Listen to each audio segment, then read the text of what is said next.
Welcome back to Up the Villa podcast. If you are new to this channel, make sure you are subscribing. Smash a like.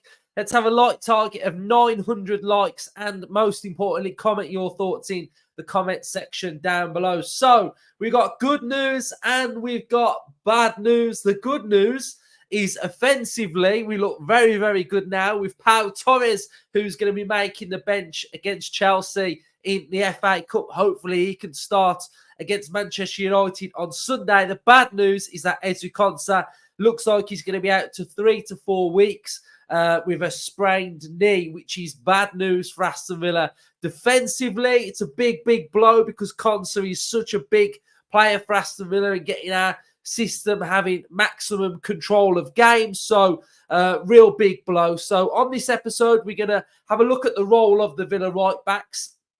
And then we can have a look at the predicted lineup, the lineup that I predict for this game. And then we've got some questions from the viewers, which I'll be answering on this episode as well. So we know that Unai Emery's Aston Villa team is a fully functioning football side. There are so many intricate details in the way it ticks, the way it moves, the way it progresses, the way it defends, the offside trap. You know, it's so good, basically. It's that good. And the right back role is so, so important. And we've seen this with the recruitment of Villa's defensive back line heavily since Unai Emery came in. We've signed so many sort of defenders and players that can utilise that back line. And it's not a case of just saying, oh, but we just put Matty Cash in there, because Matty Cash and Ezri Konsa do two totally different things too. Aston Villa's right back role. So it's important to understand that the differential between Cash and Konsa, the difference between Konsa and putting the Kane Kessler-Hayden in there, the three are all completely different things, and you're going to get different things. And I think we are slowly starting to realise, and you know, through watching Villa this season, that having Konsa at right back, especially for me, I mean, you guys at home, let me know what you think, but especially for me, Konsa at right back is our best right back at the club at the minute, because he adds so much control, so much dominance. It allows other players to be expressive and play with more freedom and play in their preferred roles. And I just think we've got more level of control. And I always harp on about the word control. I think it's the most used word on this podcast, really, is control. Are we controlling games? If we are not controlling games, Aston Villa aren't winning. It's as simple as that. Our whole system is built up of control. We control the play. We control the tempo from playing out from the back. We have more control with our three centre-halves. It means Moreno can go further forward. It means that Kamara doesn't have to screen the back three as much. He can go a little bit more progressive and go further up the pitch. It adds more licence for Leon Bailey to attack. It then adds more licence for a Yuri Tielemans and a John McGinn to have more licence. So the system is such a complex thing. And by just saying, let's just put Cash there, let's just put Kane Kessler-Hayden there, it's too throwaway for me. There needs to be a lot more substance looked at that right back role, and that's what I'm about to do. So I'm about to show you the difference between Konsa and Cash and what you get, and the importance of Matty Cash's role now. With Konsa being out this team for 3 to 4 weeks, there's a lot of football to be played there, and we're at the business end of the season, so we need levels to be very, very high. So I'm going to show you now the first graphic, and the first graphic is going to show you the difference between Konsa and Cash. So in the first graphic here, you can see this was against Sheffield United. Very, very dominant from Aston Villa. We needed a performance, we needed levels, and we brought those levels. And this, in a nutshell, is my preferred Aston Villa setup type. I think a lot of you who regularly watch the channel will know that I prefer this anyway, and I was calling for this in pre-season. 3 centre-backs who out-and-out play at centre-back, spanning the width of the Aston Villa 18-yard box, you know, defending in that zone there, being compact, and like I said, gives licence to so many others to flourish in an Aston Villa side. to me, it's just so much stronger. It's so more solid. It's unbelievable. It gets Kamara playing a little bit further forward. Yes, he's always going to come back and screen in that area there. That's what his role is to do in this team. But knowing that Konsa's there, what I like about Konsa being there as well is that if you've got a tricky winger here, who's the best player in this Villa team? 1v1 defending. He doesn't lose them. He doesn't lose duels 1v1 defending. So if he's coming up against a tricky winger, I'm so comfortable with Konsa being out there because I know I've got full confidence that Konsa can deal with that attacking winger.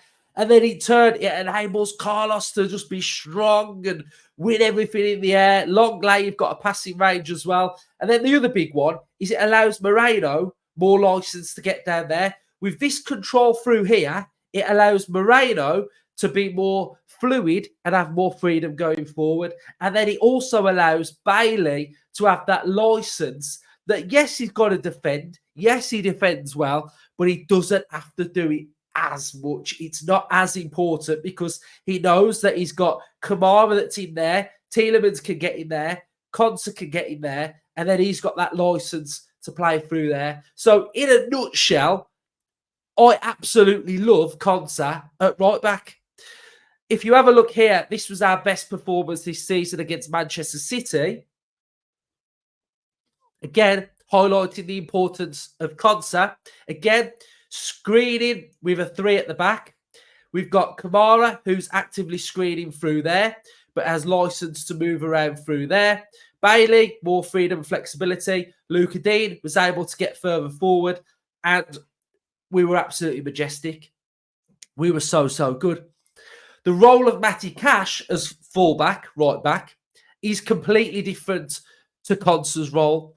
When Cash plays, Cash has a little bit more license to get forward more. So you generally always see Cash in a more advanced position going into those areas through there.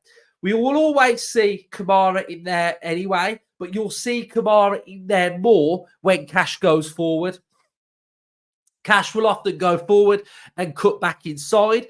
Cuts back inside. What then that allows Aston Villa shape to do is get set defensively, which means that the opposition can't then counter on us. That's why you'll probably sometimes see Aston Villa moving the ball a little bit slower. And it's so defensively we can get set as well. But with Cash going further forward, again, this was against Newcastle. You can see that a whole system had a bit of a mare. But the glaring miss here was in that role there. There was so much space in there. Midfield, we had a bit of a mare. There was space in midfield as well. But with Cash, he gets forward more. But with Konsa being out, I feel like now we've got to have a little bit of an adjustment to the way that Cash is going to be playing in this Villa side. We need to see Cash now being a little bit more defensive. And I think this is going to come from Unai Emery as well. So if we have a little look at what potentially we're going to look like against Chelsea, then I'd imagine this is going to be the back 3 against Chelsea. So if this is the back 4 against Chelsea, you're going to have Moreno going forward, Longley, Carlos and Cash.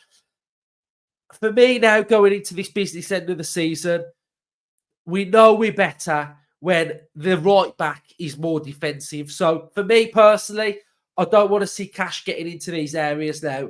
I want to see him in a more defensive role, just being a little bit more tactically aware now of his positioning, because it's so clear to me that when Cash is going forward and we're having to have Kamara in there, we just look too exposed. And I think we especially saw that against Newcastle. So going forward, I'd like to see Cash in there as well. But one little thing that I will say, and I will touch upon, is the fact that I think when we're looking at players in a Villa system, don't be alarmed in the future now to see players that are positionally playing their careers in a certain position, maybe central midfield, and then some players dropping into a position where you don't expect them to normally play in. So I wouldn't be surprised if Unai may have a little bit of a plan for this right back role. And it's no discredit to Cash.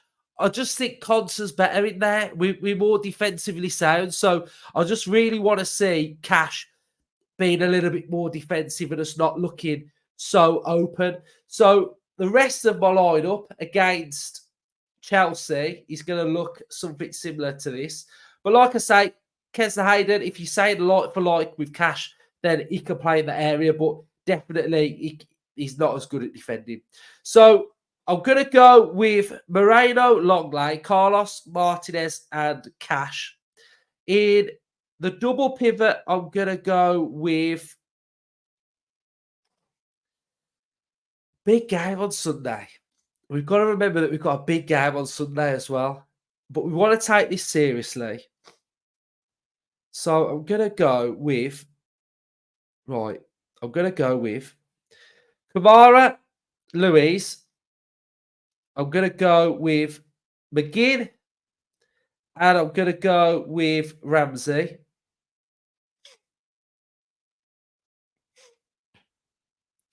We have to go with Watkins because we don't have another striker. Rodgers is cup tied, and we're going to go with Diaby. So that is my lineup for Aston Villa v Chelsea. We've gone with, where's the defender gone? So we've gone with, where's Carlos gone? There we go. So we've gone with Martinez, Cash, Carlos, Longley, Moreno, Kamara, Luis, Ramsey, McGinn, Diaby, and Watkins. I am saving Bailey for the weekend. I think Diaby can get minutes. I think this is a very, very strong lineup from Aston Villa. I'd like to see this trialled in this game now with Cash being more defensive and not really breaking past that halfway line too much. Yeah, we saw Conser do it the odd couple of times, but I just don't want his average position to be in there. So that's my lineup then. Really looking forward to the game. Big game for Aston Villa in the FA Cup. We're going to go with Martinez, Cash, Carlos Longley, Moreno, Kamara, Luis, McGinn, Ramsey, Diaby, and Ollie Watkins. Hopefully Diaby could sort of find a little bit of form as well. I thought against Sheffield United, there were some really good touches from Diaby. So defensively, positional awareness, I thought Diaby was a lot better. So hopefully he can build on those performances as well. And it's just a big game and a big opportunity. And I don't think Aston Villa can be turning their nose up at a chance to play Plymouth or Leeds, potential then to go into a quarter-final, and then you're a game away from Wembley. So big game, and one that I'd like to see us take seriously. So we're going to now go and have a little look at some of the questions then of what Villa fans have sent in to us on our community hub.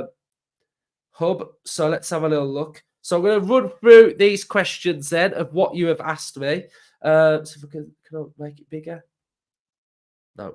Right, so here we go. Kick it off then. This is from Oaks Property Sales.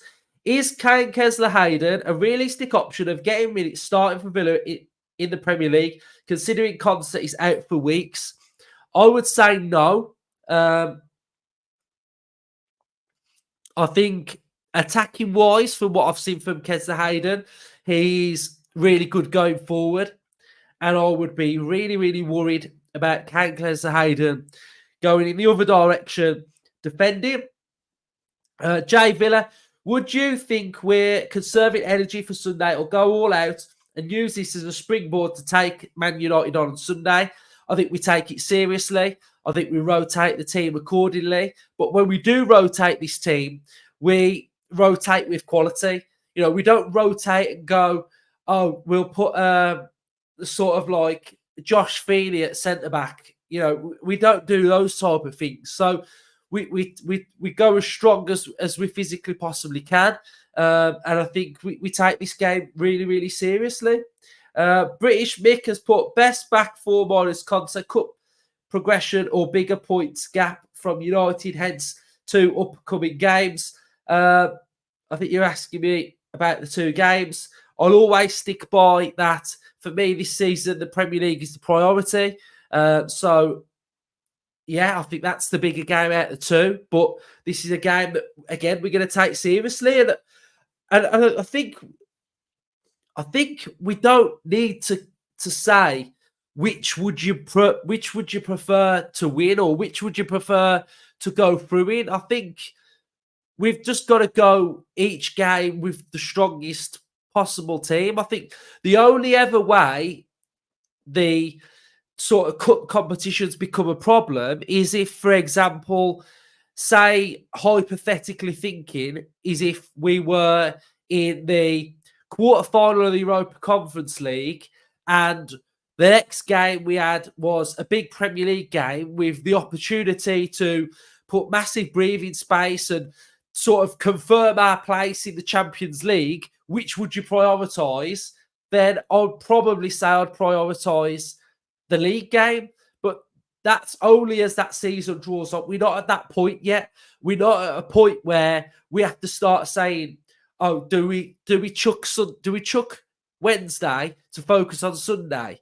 You know, we're not at that point yet. So I think for now, we keep going as strong as we possibly can until we have to get to a decision where, you know, something has to give. But the only way I see getting to that point is if we're in a position in the league where there's something really riding on the league. That's most my honest views.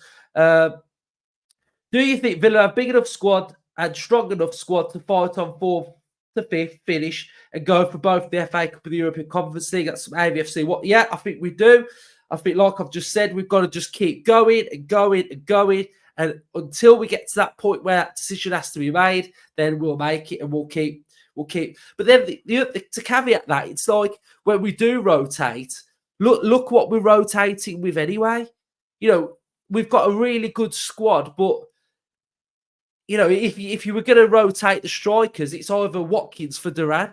If you're going to rotate the next position next to Watkins, it's Diaby or Bailey. If you're going to rotate a midfield position, it's McGinn or Zaniolo. It's Tielemans or Ramsey. It's Kamara or Irabunu. You know, defensively, it's Moreno or Luka Dean. So the rotation options are quite strong anyway. I think unless you're saying, like, you know, are we going to get to a point this season where we say we chuck the whole 11 and bring in 11 players that are completely different? Then, you know, I don't really see that being the case, really. So Happy Slapper Kid has put, what are the 3 things that Villa must get right this year? Oh, that's a tough one. What are the 3 things that Villa must get right this year? I think we have to get the off-field issues sorted. That would be one. So improving revenue streams. I think that's something where this club is massively at a disadvantage with other clubs. So I think that's one area. Another area I would say is on-field. Have to get Champions League for me. So that's something that we must get right. We must qualify for that. And the next one would be, it's a tough question, really. Quite broad. I'd say recruitment. We've just got to keep the recruitment right. We've got to keep the policy right. We've just got to keep driving with that, really. If we won and lost one of the next 2 games, which would you prefer to win and which would you prefer to lose and why? It's from AVFC Bozzy. Wouldn't want to lose any of them, but if I had to lose any of them, I would rather win against Manchester United and lose against Chelsea. That's just my honest thoughts of where we are in the league. If we win against United, we are 11 points clear of 6th place. And that is absolutely huge, with a 77% chance of 5th getting into the top 4 and qualifying for the Champions League. So for me, yeah, that's huge. I'd love to win a trophy. I want us to take it seriously, but my priority is the top 4. That's my biggest ambition this season. That's the one I've sort of stuck by all season. What have we got here then? Right, I think we're done, aren't we? I think we're kind of done.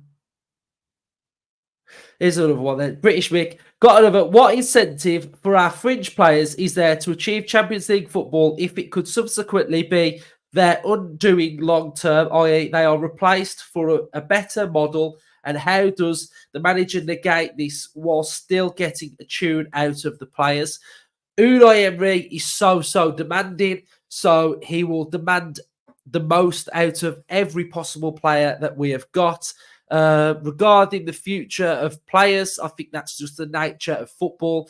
I think every footballer is fully aware of what football's like, and I think as a fan base, I think that too has to come into it as well, that there will be players that leave in the summer potentially for Villa to move forward. And I think that's just something that just will happen and as a part of football and a part of a team progressing. So we saw it last year. Unai's not scared to make big decisions. Let Ashley Young go. A lot of people disagreed with it, but he made that bold call, and I think he'll continue to make those big and bold calls. So, yeah, I think that's basically it. I've got a cold, as you can probably tell from my voice, so it's really frustrating. I had it for a few days now, so it's getting on my nerves a bit. So hopefully I've added a bit of insight onto the importance of Consa not being there, but then the importance of Pau Torres being back at the same time as well. That's my predicted lineup as well. So hopefully you all like my lineup. If you're not, put your lineups in there. We can have a look at what you guys think. But yeah, kind of good news, bad news. Good news is Pau's back. Bad news is Consa's out. So really frustrating. But, like Unai always goes, he's not going to be one of these managers that sort of just feels sorry for himself and that's it. He's going to dust himself down and he'll have a plan and the squad will keep going and you won't hear nothing from it from the media because that's just not the way they operate with Aston Villa. So we'll just keep going. We're doing fantastically well. Big week, buzzing for it. Can't wait for it. And hopefully see you all down at Villa Park tomorrow. Up the Villa, subscribe if you do. See you later.